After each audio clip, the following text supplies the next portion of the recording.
Good morning friends. कैसे हैं आप सब लोग। आज एक बहुत ही कैजुअल तरीके से मैं आप लोगों के बीच में आया हूँ। एक विचार मेरे मन में कुछ समय से आ रहा था हमारी CNT प्रेजेंटेशन को लेके।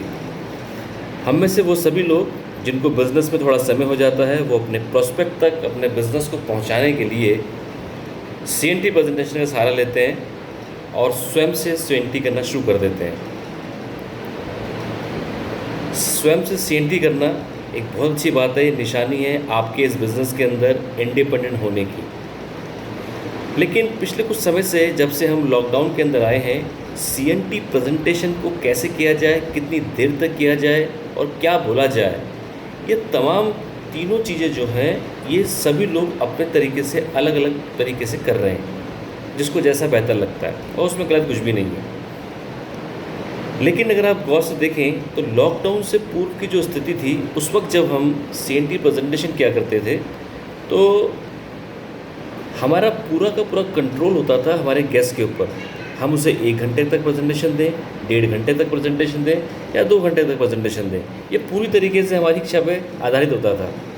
क्योंकि वो एक बार वो हॉल के अंदर बैठ गया, घर के अंदर आ गया, तो उसके बाद वो बिना आपकी मर्ज़ी से वहाँ से हिल नहीं सकता, बशर्ते कि कोई बहुत ज़रूरी काम उसको ना आन पड़ गया हो, राइट। लेकिन अब जब से हम लॉकडाउन के अंदर आए हैं तब से प्रेजेंटेशंस हमारी सारी ज़्यादातर जूम एप्लीकेशन या ऑनलाइन प्लेटफॉर्म पर हो रही है। और इस ऑनलाइन प्लेटफॉर्म पर जो आपका गेस्ट है उसके ऊपर आपका कोई भी कंट्रोल नहीं है। वो आपके प्रेजेंटेशन में 5 मिनट बैठे, आधा घंटा बैठे, 1 घंटा बैठे, आप इसका पता लगा ही नहीं सकते। ये पता लगा सकते हैं कि चला गया है, लेकिन वो कब तक बैठेगा ये आपके हाथ में नहीं है, जैसे पहले हुआ करता था। जब ऐसी स्थिति में आप प्रेजेंटेशन कर रहे हैं तो इसमें सबसे बड़ा चैलेंज होता है अपने गेस्ट को एक लंबे समय तक बैठाए रखना। और इसमें जो सबसे बड़ी चुनौती इस चीज़ की आती है कि आपका गेस्ट अगर चला जाता है प्रेजेंटेशन से तो आप पता ही नहीं लगा सकते कि वो जानबूझकर गया है, गलती से गया है या कोई एक्सक्यूज़ दे रहा है।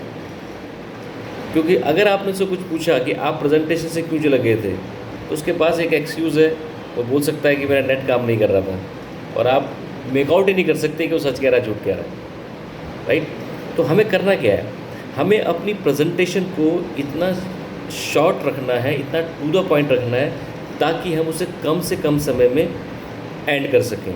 और जितना कम समय में हम अपनी प्रेजेंटेशन को एंड करेंगे उतने ज़्यादा चांस है कि हमारी प्रेजेंटेशन के अंदर मैक्सिमम गेस्ट उसको लास्ट तक सुने।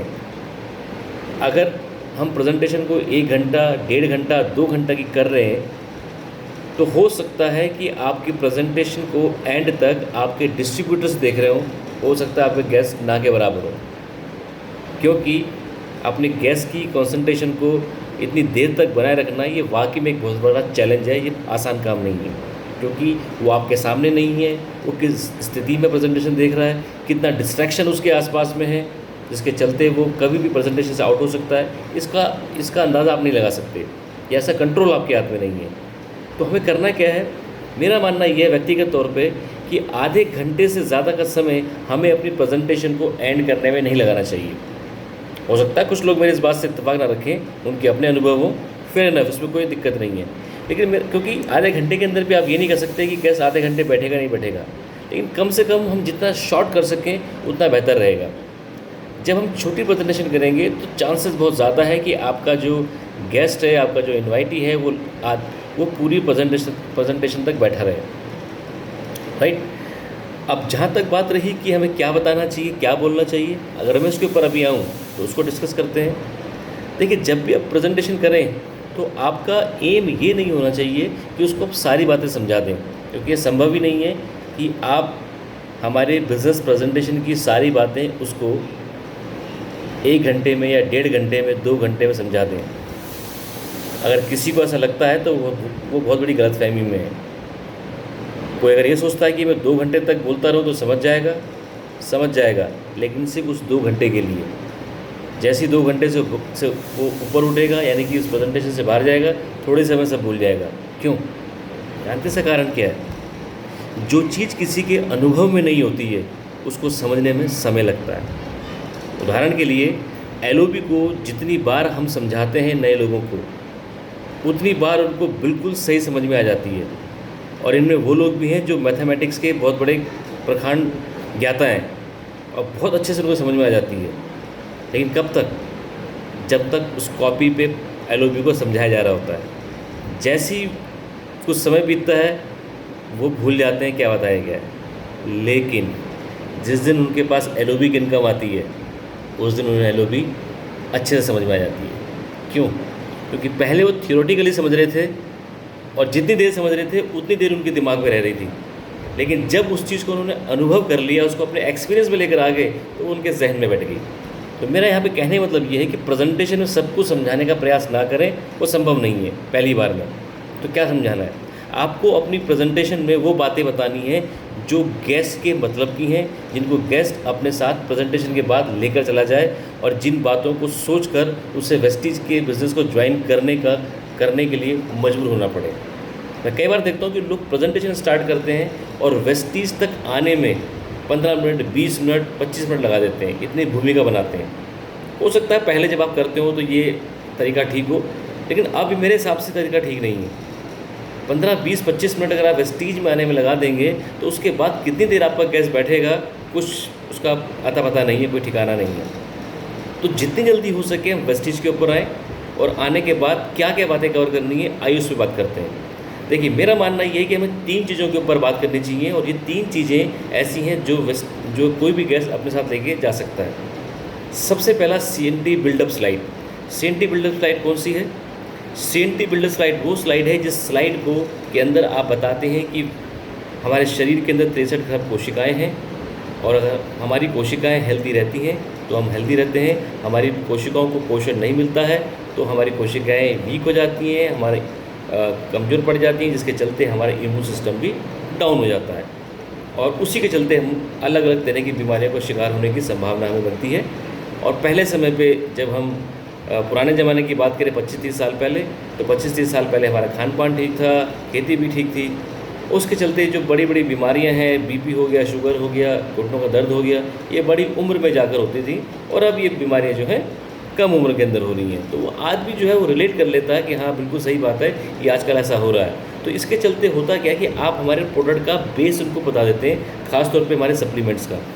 क्योंकि हमारे पास इतने सारे सप्लीमेंट्स हैं, उन सब के बारे में बताने चले जाओगे तो बहुत समय लग जाएगा। लेकिन CNT बिल्डअप स्लाइड के बारे में आपने बता दिया तो लोगों को समझ में आ जाता है कि भाई हमारे प्रोडक्ट किस तरीके से काम करते हैं। उसके बाद आप कैटेगरीज बारे बता दीजिए कि ये इम्यूनिटी बूस्ट कैटेगरी है, ये कैटेगरी आपको इम्यूनिटी को बूस्ट करने में हेल्प करेगी, ये हमारी ग्लिसमिक हेल्थ की कैटेगरी है, इसमें जो आपको हमारे सप्लीमेंट्स हैं ये आपके ब्लड शुगर लेवल को कंट्रोल करने में मदद करेंगे, ये हमारी जॉइंट्स एंड बोन्स की कैटेगरी है, ये आपकी हड्डियों को और जॉइंट के पेन को कम करने में और हड्डियों को मजबूत करने में मदद करेंगे। तो इस प्रकार से बिना प्रोडक्ट की डिटेल में जाए हुए आप उनको प्रोडक्ट का ओवरव्यू देते हैं और क्योंकि CNT का बिल्डअप स्लाइड कर चुके हैं तो उनको समझ में आ जाता है कि इन प्रोडक्ट को खाकर मैं ठीक हो सकता हूँ और इनके पास में लगभग हर तरीके का सप्लीमेंट है।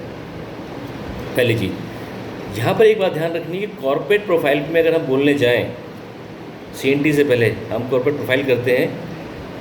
उस कॉर्पोरेट प्रोफाइल के ऊपर आज के समय में वेस्टीज ने पिछले 16 सालों के अंदर इतनी उपलब्धि हासिल करी है, आप आधे घंटे तक बोल सकते हैं, लेकिन उसका कोई फ़ायदा नहीं है। उसे आप किसी और मौके पे बोलें।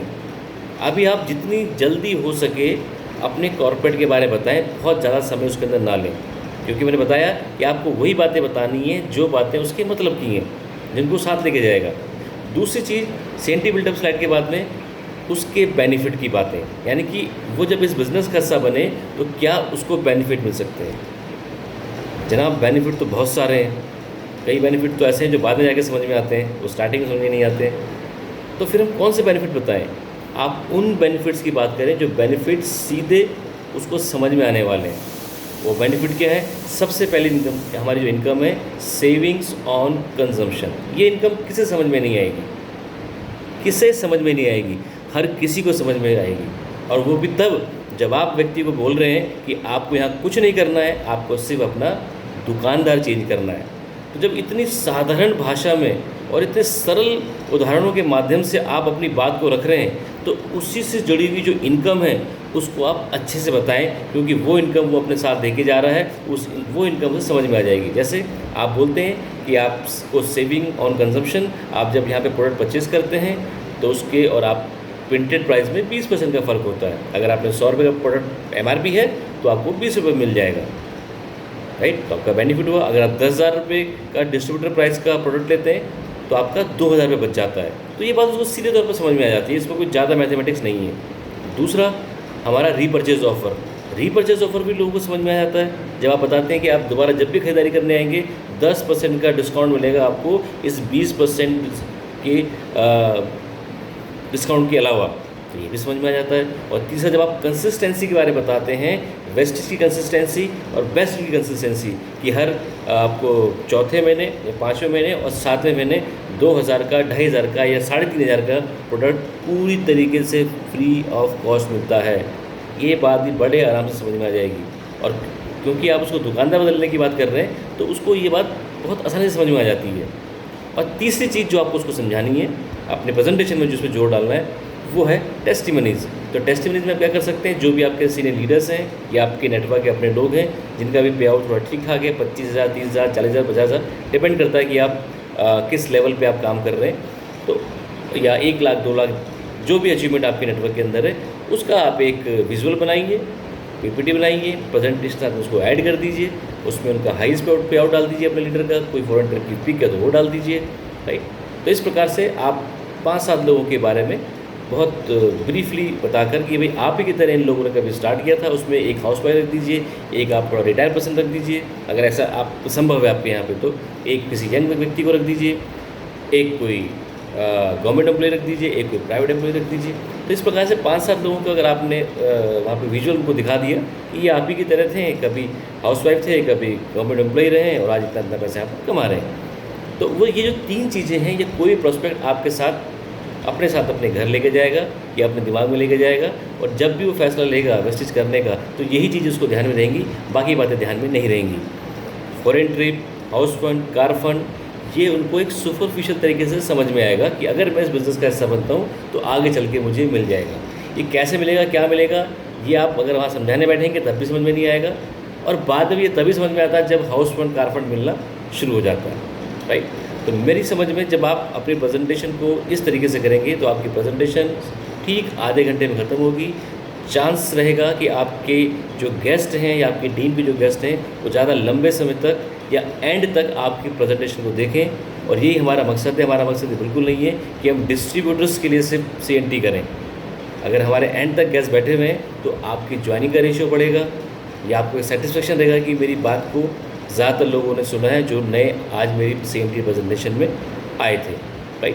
तो इस प्रकार से आप CNT प्रेजेंटेशन करेंगे तो एक अच्छी CNT आपकी होगी, जिसका एक ऑप्टिमम आप रिजल्ट आपके सामने आने की संभावना है, right. With this, thank you so much, wish you well.